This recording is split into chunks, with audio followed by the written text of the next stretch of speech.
see you. While Ambassador Wisner was meeting with Mubarak during last year's revolution, my next guest was in Tahrir Square. He rose to popularity as an anonymous blogger called Sand Monkey. But Mahmoud Salem decided to go public after he says he was beaten by police. Mahmoud Salem joins me now from Cairo. Mahmoud, good to see you. Thank you for being with us. You heard Ambassador Wisner say that despite all the issues in Cairo, he disagrees with the characterization of Egypt as inherently unstable. He said that there's a path forward and there are institutions that can work. Do you agree with that? Well, I think he needs to go down and talk to the people and see the amount of panic that exists in the streets. There is a huge level of uncertainty on the Egyptian streets right now because the transition period so far has been one that's been entirely unstable, and there is no actual clear path forward towards anything. Nothing has worked as planned. All the institutions are corrupt, and the situation is ridiculous. We don't know what will happen. We have a presidential elections happening right now in which the results are being negotiated. It's not even, there is no transparency to the system. We have an election committee that has absolute power on every decision it makes, not just the results. We don't have clear rosters. We don't have a way for the actual system to work. Both candidates have cheated tremendously in the elections. We are talking, the Carter Institute published a report stating that this is an election that is not all like, you know, a free and fair election in any way, shape, or form. All right, so here's the issue. I don't think that's what's happening. Here's the issue. You've got two major candidates, one who seems to be more a part of the establishment, Shafiq, than the other, and the other one who has gained a lot of the support of your fellow revolutionaries, but is a member of the Muslim Brotherhood, which doesn't sort of send a signal of liberalism and democracy out there. So now you're stuck between a rock and a hard place. There were 5 million of you revolutionaries out there, and you don't clearly have somebody who represents what it is exactly that you wanted.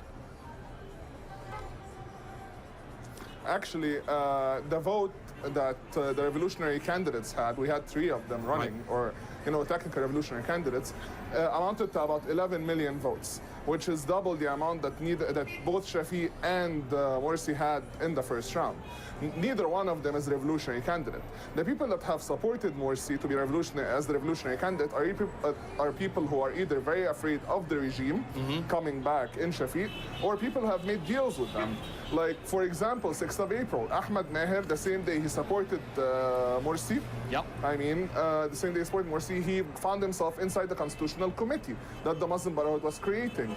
Neither one of them is revolutionary. Neither one of them is okay, so here's clean. But this is typical. You know, the people that have supported... This is typical of what happens sometimes in revolutions, that you've got a whole lot of people, they're engaged in politics, but they don't share the same view once you've overthrown Mubarak, which as you described was a pipe dream to start with, and all of a sudden it happens, and now you're splintered. What is it that you do to move forward and get the revolutionary in power that you would so like? Get the process right. You know, we are dealing with a system right now. Like, the reason why I'm against supporting Morsi as a revolutionary candidate is because the Muslim Brotherhood's party, the FGP, has the highest level of election violation in the parliamentary elections. And in these elections as well. They have bought votes. They have violated, they have committed all kinds of violations. So the fact that we are calling someone a revolutionary candidate when they go and violate elections, when this revolution happened, because we were sick and tired of rigged elections, in itself a travesty. And the people who are supporting him should be ashamed. I'm part of the invalidation movement. You know, we called for the invalidation and the boycott of the system because there is no system in place. You know, the election committee, presidential election committee, should have the people from the government, people represented from every you made a very good point that I want to ask you about. Civil society. That does not exist. Let me ask you, you just made a good point. You're part of the invalidation movement, which means you invalidated your ballot. You scratched out the candidates. Where does that get you? Ultimately, you fought to have Mubarak overthrown. You would like to have a viable government in Egypt that goes forth, deals with the economic situation, and is democratic. How do you get there? Do you have any idea why I invalidated my vote? I didn't want it to get stolen.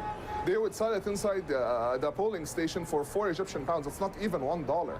Okay, like I have ran in elections, I have ran election campaigns. I know what kind of fraud happens. Yeah, I didn't do it as a symbolic gesture. I wasn't trying to show this is a sham election. I just wanted to make sure that my vote does not get sold for either one of those people.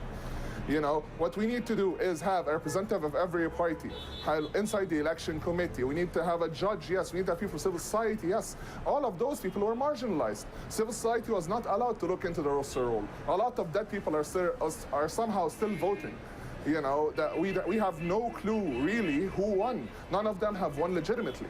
The entire system needs to be revamped, and there needs to be a re-election. The reality is that having either one of those candidates taking over power, even if one of them is declared officially a winner, they would win by 51%. This is not a mandate, and forever there will be a problem with legitimacy. All right, you know, for the person to rule. We are at a deadlock. All the options are bad.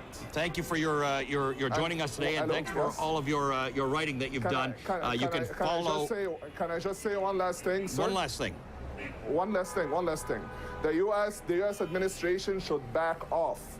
You know, we understand, like what Frank Wisner said is a very good answer, because it was the message of Barack Obama's administration to keep Mubarak.